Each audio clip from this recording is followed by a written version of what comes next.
Power B ಐಯಲ್ಲಿ 6th ಕ್ವಶನ್ನು querying data from CSV, query editor, connecting the data from the excel source, clean transform the data. Open power B I, click on get data ಮೇಲೆ click ಮಾಡಿ, excel workbook click ಮಾಡಿ, select bank fraud data from the data set.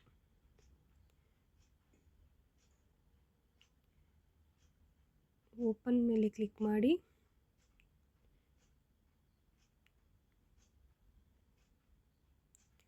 Click on load.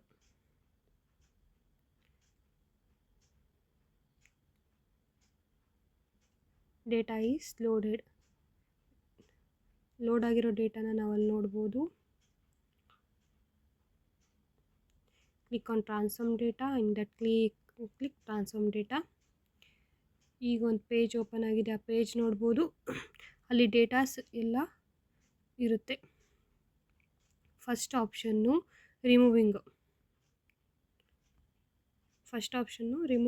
The column.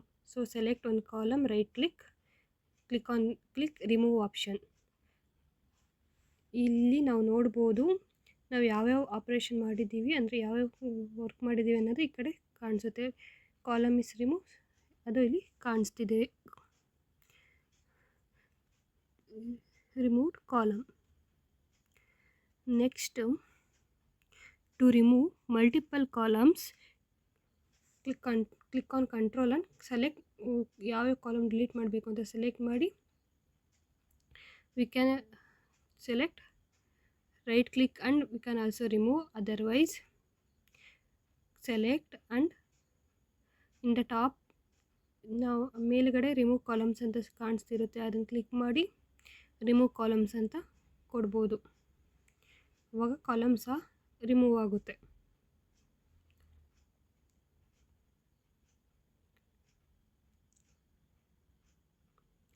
Column ಎಲ್ಲ remove ಆಗಿದೆ. Removing ಡೂಪ್ಲಿಕೇಟ್ಸ್ಗೆ grid ಮೇಲೆ click ಮಾಡಿ, select remove duplicates. Click on that. Duplicates are removed from the table. All duplicates are removed from the table now. The next operation is renaming. Double click on that. Here customer age is renamed as age. Double click on where you have to rename. Here customer age is renamed to age. The next operation is merging of two columns. Select two columns and click on transform. In the transform option, we can see the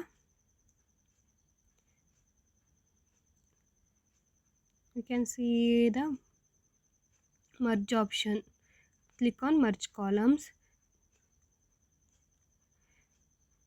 On what separator, and that means what parameter you have to merge, using what symbol.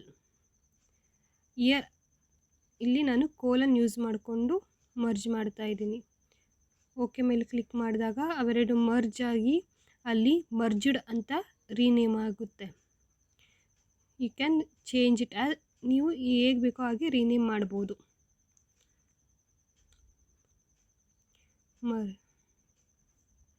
Merge. Next split ಮಾಡಲಿಕ್ಕೆ ಅಲ್ಲೇ split column, ನಾನಿವಾಗ merge ಮಾಡಿರೋದನ್ನ use ಮಾಡ್ಕೊಂಡು split ಮಾಡ್ತೀನಿ. Select on split column. ಇಲ್ಲಿ ಅದು ಯಾವ basic ಮೇಲೆ ಸ್ಪ್ಲಿಟ್ ಆಗಬೇಕು ಅಂತ ಅದೇ ಆಟೋ ಸೆಲೆಕ್ಟ್ ಆಗಿದೆ, ಯಾಕೆಂದರೆ ನಾನು ಆಗಲೇ ಕೋಲನ್ ತೊಗೊಂಡಿದ್ದೆ, ಅದಕ್ಕೆ ಕ್ಲಿಕ್ ಆನ್ ಓಕೆ. ಇವಾಗ ಸಪ್ರೇಟಾಗಿ ಮರ್ಜುಡ್ 1 ಮರ್ಜುಡ್ 2 ಅಂತ ಎರಡು ಕಾಲಮ್ ಸಪ್ರೇಟಾಗಿ ಇದೆ.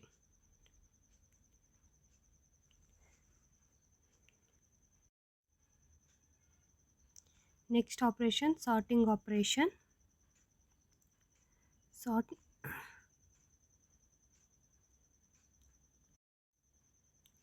Next changing data types.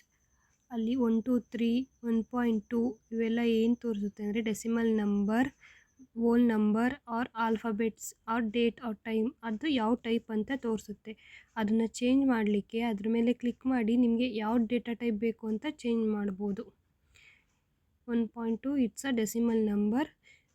Here 123 is a whole number. I am changing into decimal number.